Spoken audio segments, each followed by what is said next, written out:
Entonces hoy nos corresponde ver anormalidades de la membrana de los glóbulos rojos. Ahora, el glóbulo rojo es una célula muy especial. Para tener más o menos una idea de cómo funciona un glóbulo rojo, tenemos que recordar que un capilar sanguíneo pequeño mide alrededor de 5 micras de diámetro, ¿sí? Y un glóbulo rojo tiene 9 micras. Entonces, ¿cómo pasar un camión por un pequeño pasillo? No se puede, es muy complicado. Lo que se hace el glóbulo rojo realmente es doblarse para poder introducirse en esos espacios tan pequeños y poder atravesarlos.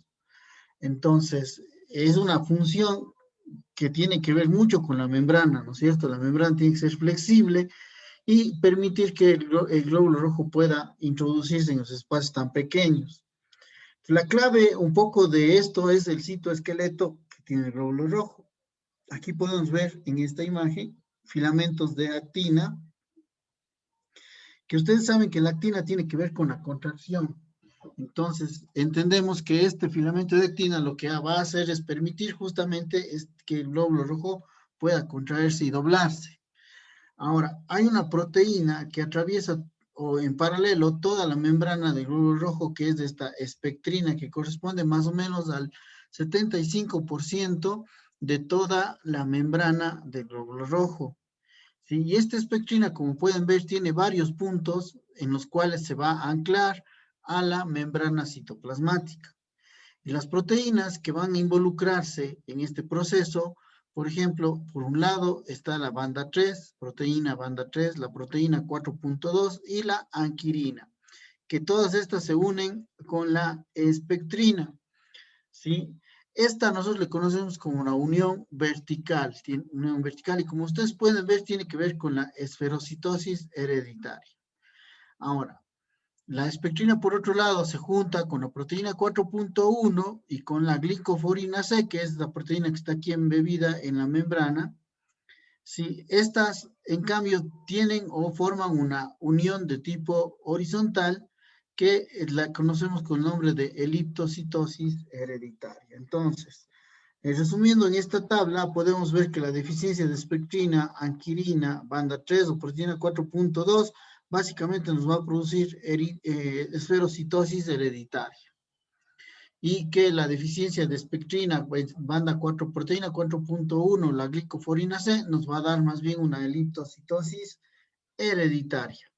Ahora, ustedes dirán, estas dos enfermedades, pues, si bien es cierto, tienen puntos diferentes en la unión con la membrana, pero en realidad el comportamiento es muy similar.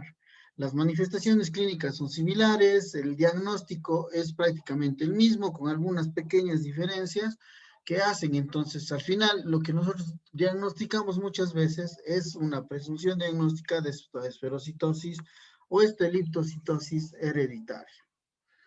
Ahora, ¿cuál es su fisiopatología de esta enfermedad? Como ustedes pueden ver, aquí estamos viendo lo que ocurre cuando hay una disfunción de la anquirina, una disminución de la anquirina. Se va a soltar la espectrina y esto va a generar, como pueden ver acá lo mismo, si se suelta la anquirina, y lo que va a generar es que el glóbulo rojo, que normalmente es bicóncavo, como pueden ver ustedes aquí, empiece a formar estas microvesículas satélites que están a los lados, ¿no es cierto? Que es la parte débil en donde se soltó la anquirina. Esto genera que ahí exista estos pequeñas microvesículas que terminan desprendiéndose del glóbulo rojo y esto hace que pierda membrana. Al perder la cantidad de membrana, el glóbulo rojo lo que hace es también perder el tamaño, se hace más pequeño y fíjense cómo se empieza a hacer más esférico, empieza a hacerse más esférico. De ahí el nombre de esferocitosis hereditaria. Miren, aquí se ve exactamente igual, un glóbulo rojo normal en donde es bicóncavo, como ustedes pueden ver, el centro más deprimido, pero acá ya no, es más pequeño y es un esferocito por la pérdida de estas microvesículas que le generan esta forma. Ahora, ¿qué es lo que ocurre con este esferocito? Este esferocito es una célula que primero está disminuyendo de tamaño, eso quedó claro, ¿no es cierto? Perdió superficie. Ahora les pregunto, ¿Qué es lo que pasará con la hemoglobina que está contenida en el interior? ¿Qué creen ustedes que pase con esa hemoglobina?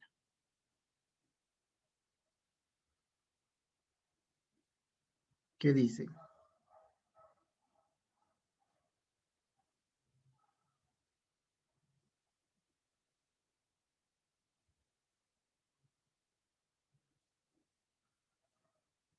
¿Qué creen que pase con la hemoglobina que está en ese glóbulo rojo?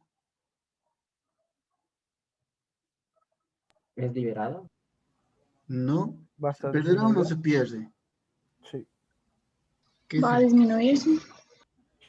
En realidad no, la hemoglobina se queda en este. Lo que se pierde es el pedacito de membrana, pero la hemoglobina no se pierde. Por tanto, por poner un ejemplo, si yo tengo aquí 1 gramo de hemoglobina en el interior de este glóbulo rojo, en este esferocito termina igual con 1 gramo de hemoglobina. Ya, les pregunto a ustedes, ¿qué pasará si le presiono o le intento doblar a ese esferocito? ¿Qué creen que pase?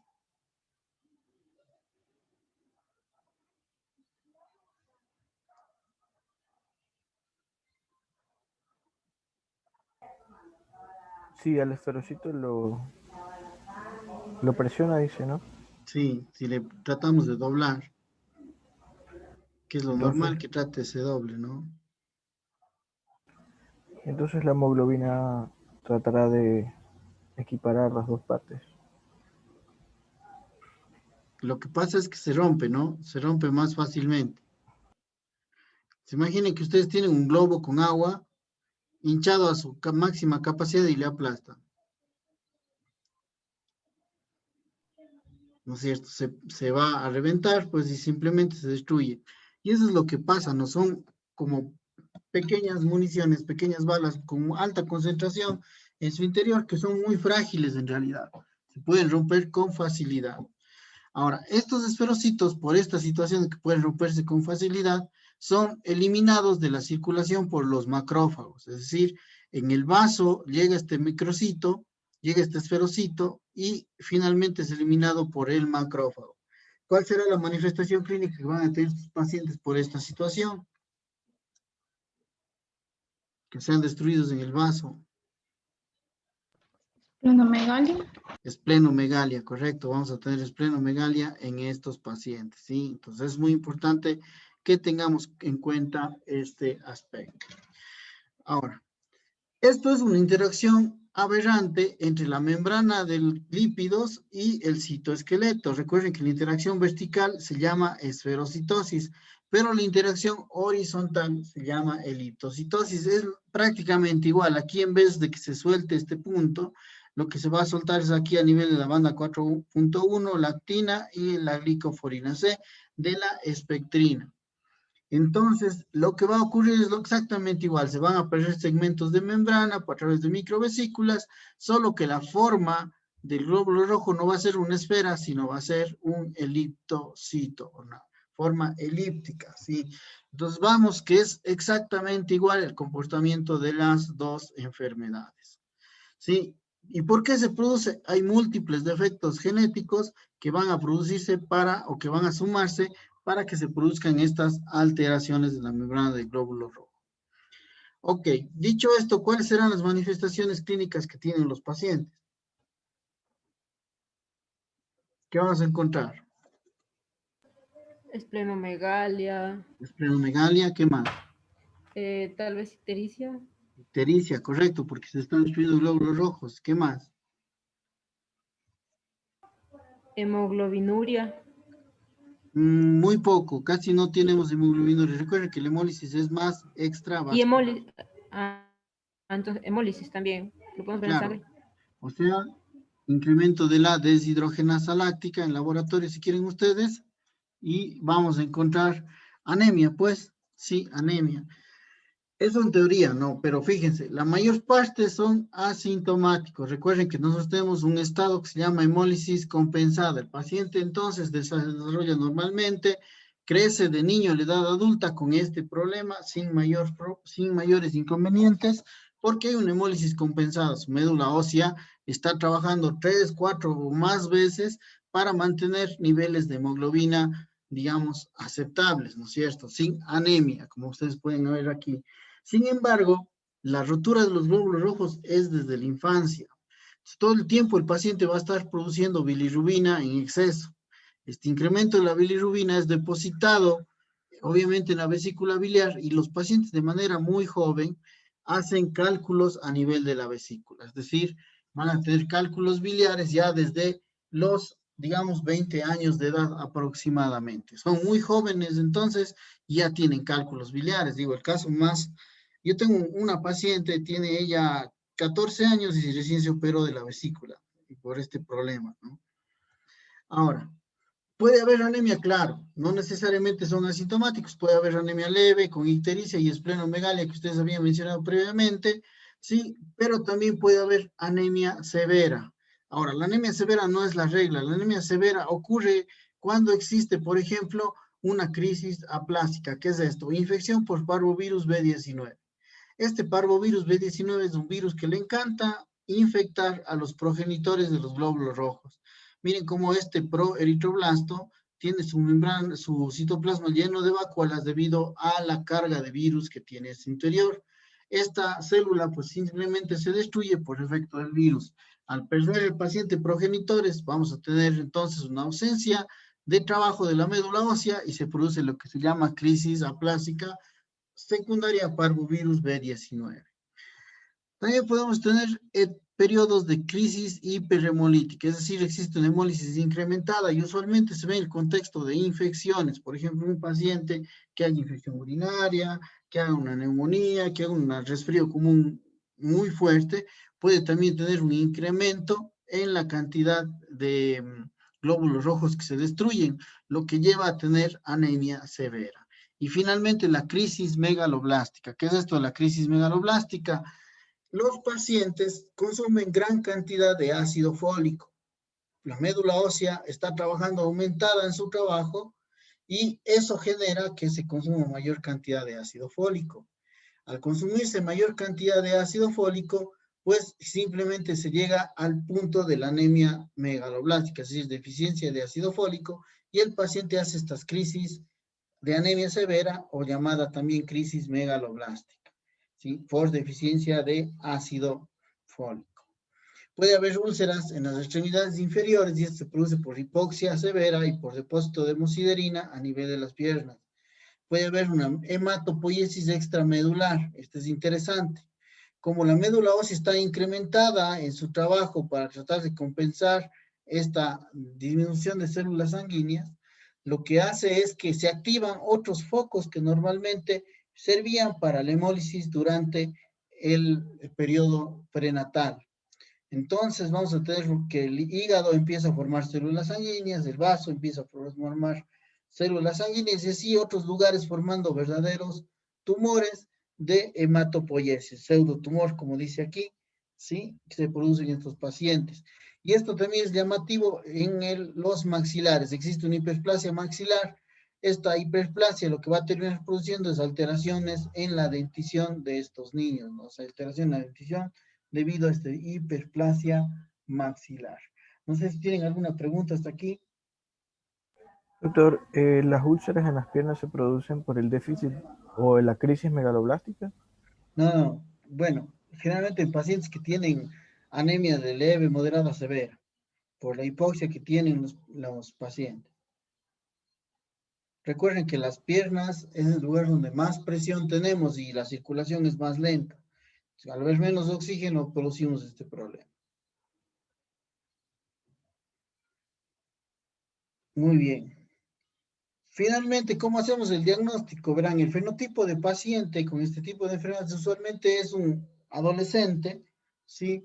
Que viene diciendo que ha tenido ya ictericia en varias ocasiones, incluso algunos dicen, yo ya me diagnosticaron de hepatitis 2 o 3 veces, ya me hicieron el diagnóstico de hepatitis, ¿no? Entonces viene con eso, viene con esplenomegalia y con ictericia que llama la atención, entonces ahí nosotros pues tenemos que hacer el diagnóstico de anemia hemolítica, es decir, vamos a buscar un perfil de hemólisis. Encontramos usualmente una anemia, fíjense, microcítica normocrómica, es interesante, ¿no? Microcítica, debido a los esferocitos que son más pequeños que el glóbulo rojo normal. Miren, este sería un glóbulo rojo normal, bicóncavo, se ve el centro pálido, y acá vemos este que es un esferocito, ¿no? Una célula más pequeña, y no tiene el centro pálido porque, pues, es un esferocito, es una esfera. Regenerativa, es decir, que los reticulocitos están incrementados, y esto es interesante, la concentración media de hemoglobina corpuscular está elevada. Recuerden ustedes que hemos hablado antes del volumen corpuscular medio, de la hemoglobina corpuscular media, pero esta vez la primera vez que mencionamos una concentración media de hemoglobina corpuscular elevada, es decir, que la concentración dentro del esferocito va a estar incrementada. El perfil de hemólisis positivo, bilirrubina indirecta elevada, deshidrogenasa láctica elevada, y el test de Coombs, ¿qué estará en estos pacientes? ¿Qué creen que salga el test de Coombs? Recuerden que el test de Coombs era para buscar anticuerpos. ¿Qué estará el test de Coombs en este caso? Negativo. Negativo, doctor. Negativo, correcto. El test de Coombs es negativo, ¿no es cierto? Porque aquí no hay anticuerpos. Entonces, por eso se llama anemia hemolítica Coombs negativa. Ahora, test de fragilidad osmótica positivo. ¿Qué es este test de fragilidad osmótica? Y para explicarle esto voy a usar esta imagen. Fíjense, aquí yo tengo dos muestras, una muestra de un paciente normal y una muestra de un paciente que sospecho que tiene esferocitosis. En las muestras voy yo a colocarlas en estos tubos. Fíjense que estos tubos van a tener una concentración cada vez menor de solución salina. O sea, aquí estos tubos tienen cada vez menos solución salina. ¿Qué pasa con la sangre del paciente normal? Le coloco yo la sangre a este tubo y no pasa nada. Se va al fondo. Y eso es todo. Le pongo en menor concentración y en menor concentración. Pregunta, ¿qué pasa con una célula que es sometida a un medio hipotónico? ¿Qué es lo que ocurre?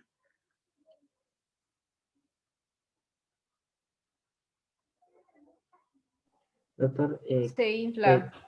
Hincha, ¿no? La célula se hincha.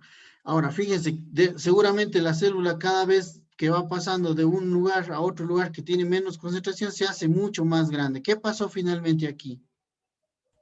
¿explotó? Explotó, correcto. Se libera la hemoglobina y lo que estamos viendo de coloración rosada, en este caso, es la hemoglobina libre en la solución salina. Y eso es normal en cualquier célula, ¿no es cierto? Recordemos que aquí la muestra es de un paciente normal. Ahora hacemos lo mismo, pero con el paciente con esferocitosis. Y miren, ¿qué pasó acá? ¿Cómo me explican ustedes esto de aquí? ¿Por qué se rompió tan pronto el glóbulo rojo? Porque ya tenía un problema en la membrana. Exacto, ya tenía una membrana que está tensa, más pequeño la célula y cargada de hemoglobina, pues ahí entra líquido y se rompe enseguida, ¿no? Entonces se llama fragilidad osmótica positivo. Siempre se tiene que hacer este examen contra un control, es decir, necesito una persona normal, una persona sana, contra el paciente para ver si es que realmente existe diferencia y decir que es un test de fragilidad osmótica positiva. Entonces, con esto hago el diagnóstico hasta aquí de una anemia hemolítica, ¿sí? Posiblemente una esferocitosis hereditaria por la fragilidad osmótica positiva. Ahora, esto es simple de ver, ¿sí? ¿Cómo sabemos si es esferocitosis? Viendo el frotis. Si encuentro en el frotis esferocitos, pues ya está, ¿no es cierto? El diagnóstico es la esferocitosis. ¿Y cómo hago el diagnóstico de liptocitosis? Pues simplemente el frotis me ayuda. Si yo encuentro más del 60% de eliptocitos, este es el diagnóstico entonces, eliptocitosis hereditaria. Claro que yo también puedo hacer pruebas genéticas para ver cuáles son las alteraciones genéticas que tiene el paciente y hacer el diagnóstico correcto, aunque esto último se hace en el escenario de la investigación, ¿no? No está disponible en todos los laboratorios que me hagan pruebas para buscar específicamente estos genes alterados. Entonces, eso es muy complejo de hacer. Generalmente nos quedamos hasta ahí, ¿no? Hacemos un test de fragilidad osmótica y le vemos el frotis y hacemos el diagnóstico. ¿Cómo creen que sea el tratamiento de estas enfermedades? ¿Qué me dicen?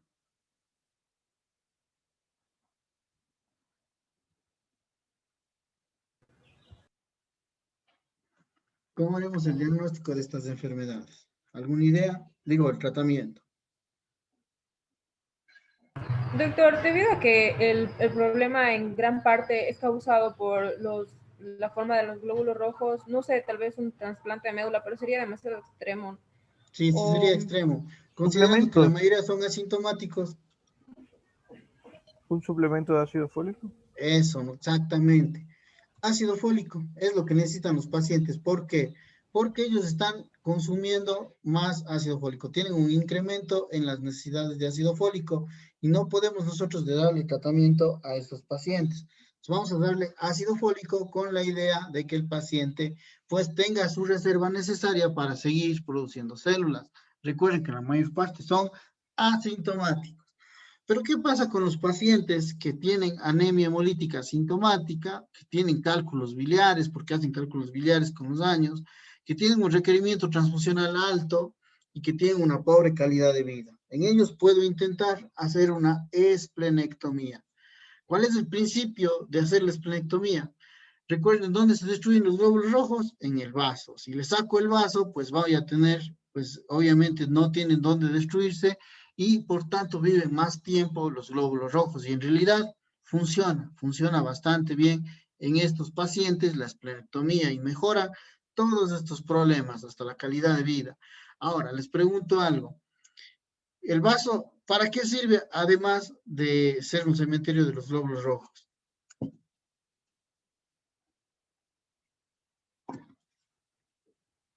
¿Qué otra función tiene el vaso?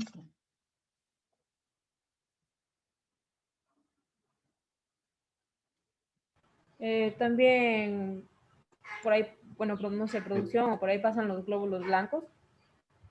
Y la Ya, destrucción también de Otra, las otra células observación. sanguíneas no vale. no, Y también con la coagulación. no, no tanto. El vaso es un órgano linfoide, es decir, nos protege, es como un ganglio grandote, nos protege de infecciones.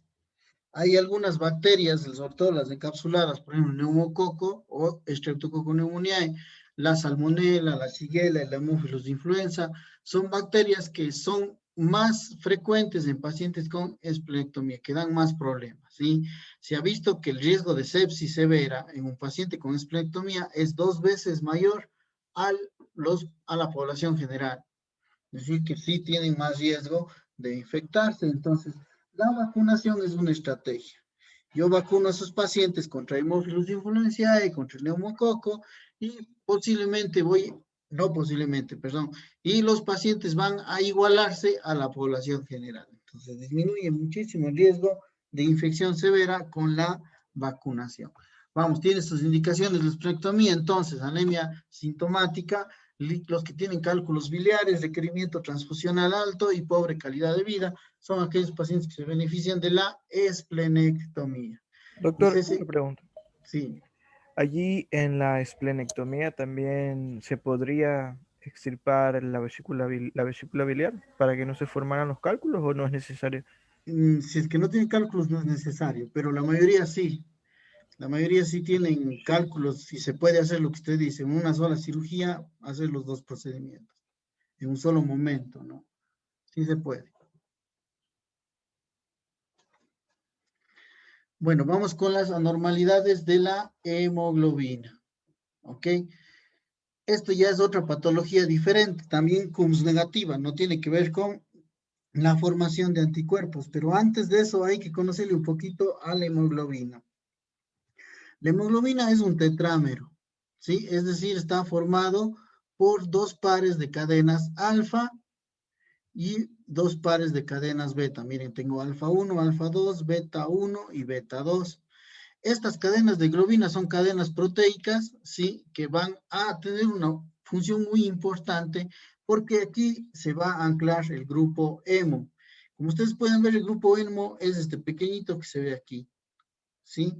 Ese es el grupo hemo, que el grupo hemo no es más que un anillo de protoporfirina unido al hierro. El hierro está al centro, fíjense, del anillo de protoporfirina. Aquí también podemos ver lo mismo, ¿no?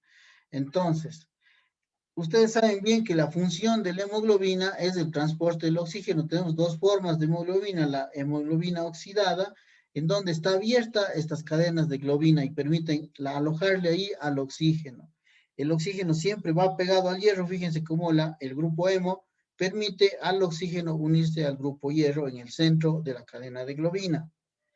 Cuando el oxígeno es eliminado, ¿sí? Damos paso a la carboxihemoglobina. La carboxihemoglobina no es más que, bueno, el espacio que queda aquí en el 2,3-difosfoglicerato, que está aquí al centro, se queda descubierto y es aquí donde se capta el CO2 que posteriormente es llevado para eliminarse en los pulmones. Entonces, es la función general de la hemoglobina.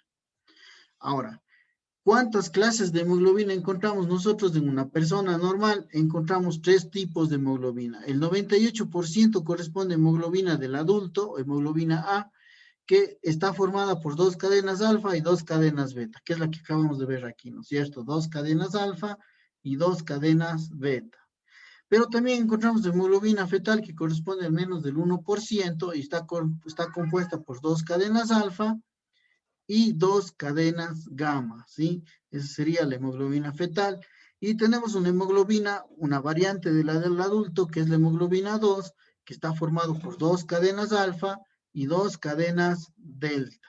Fíjense, por favor, las cadenas alfa son siempre constantes, ¿no? Estas siempre van a ser las que están formando parte de la hemoglobina, o sea, 2 cadenas alfa.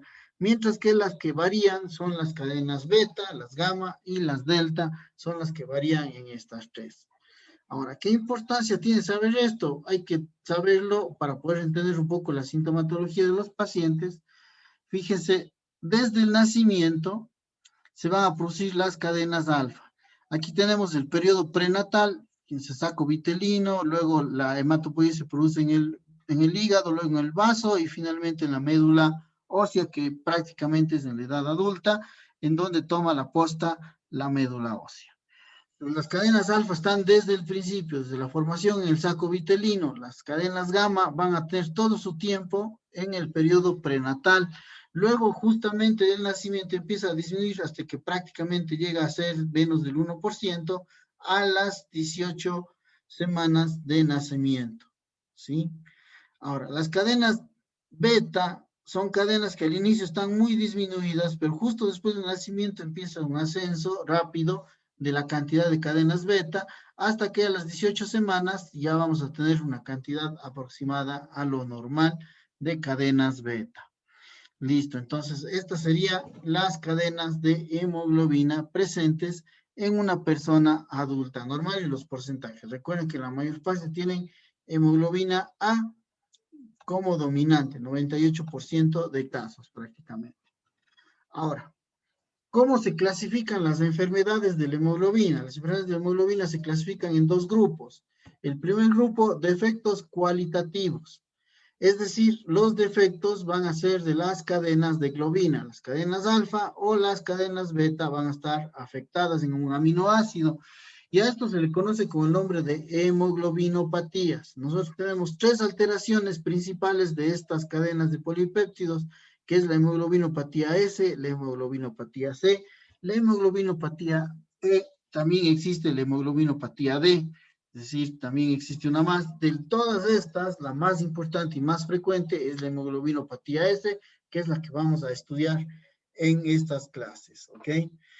Y bueno, y el otro trastorno que se produce es por defectos cuantitativos. Hace referencia a esto a las talasemias, ¿no? ¿Qué significa esto? Hay una alteración en la síntesis de cadenas de globina. Para entender esto, vamos a hacerlo de la siguiente manera. Cuando nosotros tenemos una alfa talasemia, ¿sí? Escúcheme bien, alfa talasemia, las cadenas alfa sufren un proceso, pues, digamos, no se producen. Las cadenas alfa no se producen. Por tanto, nosotros vamos a tener que ya no es un tetrámero. Y esto es muy importante, tiene que ser un tetrámero para funcionar. Entonces, algo le tiene que reemplazar a las cadenas alfa faltante. ¿Qué es lo que le reemplaza? Usualmente una cadena beta suele ser la que le reemplaza a esta cadena alfa faltante. Entonces, una alfa talasemia es igual a la reducción de cadenas alfa y a un incremento de cadenas beta. Sí, repito, una alfa talasemia es igual a una disminución de cadenas alfa y a un incremento de cadenas beta, ¿sí? Ahora, ¿qué pasa si ocurre lo contrario? ¿Sí? Si en vez de tener las cadenas, tener alfa talasemia, tenemos una beta talasemia. En la beta talasemia vamos a tener una no producción de cadenas beta, no se produce, ¿sí? Se producen parcialmente. Y esto no puede quedar vacío, recuerden que tiene que ser un tetrámero. Entonces, lo que va a pasar es que se sustituye la cadena beta que está aquí, que no se produjo, se sustituye por una cadena alfa. Vamos a tener una sustitución por una cadena alfa. Por tanto, la beta talasemia es una disminución de las cadenas beta con un incremento de las cadenas alfa. Ok, no sé si tienen alguna pregunta hasta aquí. ¿Sí queda claro?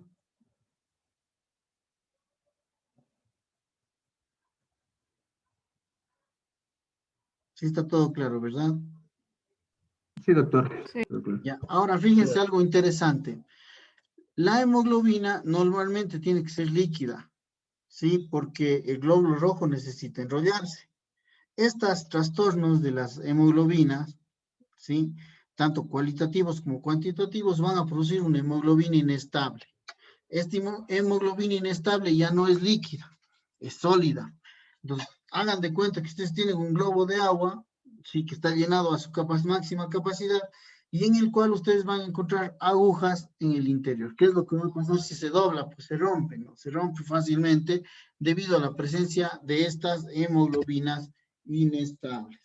Entonces, digamos, las hemoglobinopatías y las talasemias es un trastorno que tiene que ver con la solubilidad de la hemoglobina. Ok. Entonces, para terminar esta clase, vamos a ver este tipo de desorden. Vamos a conocer en estas clases, vamos a ver la hemoglobinopatía S y vamos a hablar de talasemias. Pero fíjense que el fenotipo clínico depende mucho de si es un estado heterocigoto o un estado homocigoto. ¿Quién se acuerda qué es esto de heterocigoto y homocigoto? ¿A qué hace referencia?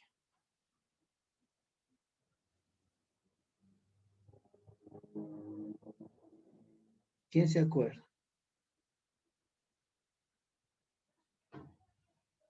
Doc, lo de heterocigoto no era que estaba formado por dos o más células y homo era de una sola.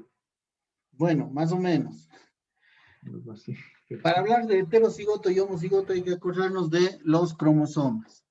Un cromosoma normalmente viene del papá y otro cromosoma viene de la mamá y se alinean en pares, ¿no? Por ejemplo, aquí estamos viendo los pares de cromosomas 11. Por poner un ejemplo, los cromosomas 11. Tenemos el cromosoma paterno y el cromosoma materno. Como ustedes pueden ver, existe un gen que está ubicado en el cromosoma paterno, que es el gen B mayúscula, y en el cromosoma materno es el mismo gen B mayúscula.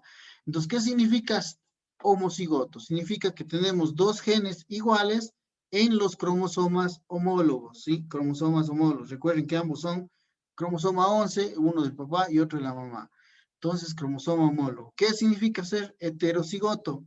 Heterocigoto, como ustedes pueden ver, significa que tenemos genes diferentes, ¿sí? Genes diferentes en los cromosomas homólogos, ¿sí? Ahora, regresándome a esta imagen, ¿qué significa entonces tener un estado heterocigoto? ¿Qué tipo de enfermedad me da?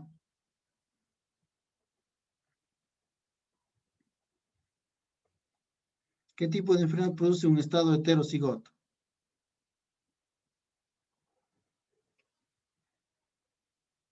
El fenotipo clínico es enfermedad asintomática, ¿no es cierto? Prácticamente no tiene síntomas el paciente asociado al problema. Pero ¿qué pasa cuando el paciente tiene más bien, ¿sí? Una enfermedad severa? Sí, estamos hablando de estado heterocigoto, ¿no? Que el paciente pueda tener un estado heterocigoto, no, homocigoto, perdón. No sé si queda claro esta parte. Doctor, o sea que en heterocigoto vamos a tener asintomáticas y en homo vamos a tener como más síntomas como enfermedad severa. Exactamente, enfermedad severa. ¿Sí? Listo, muchachos. No sé si hay preguntas. No, Doc, sí quedó claro. Ya, muy bien. Vamos a dejar aquí. En la siguiente clase vamos a continuar viendo lo que son talasemias. Listo.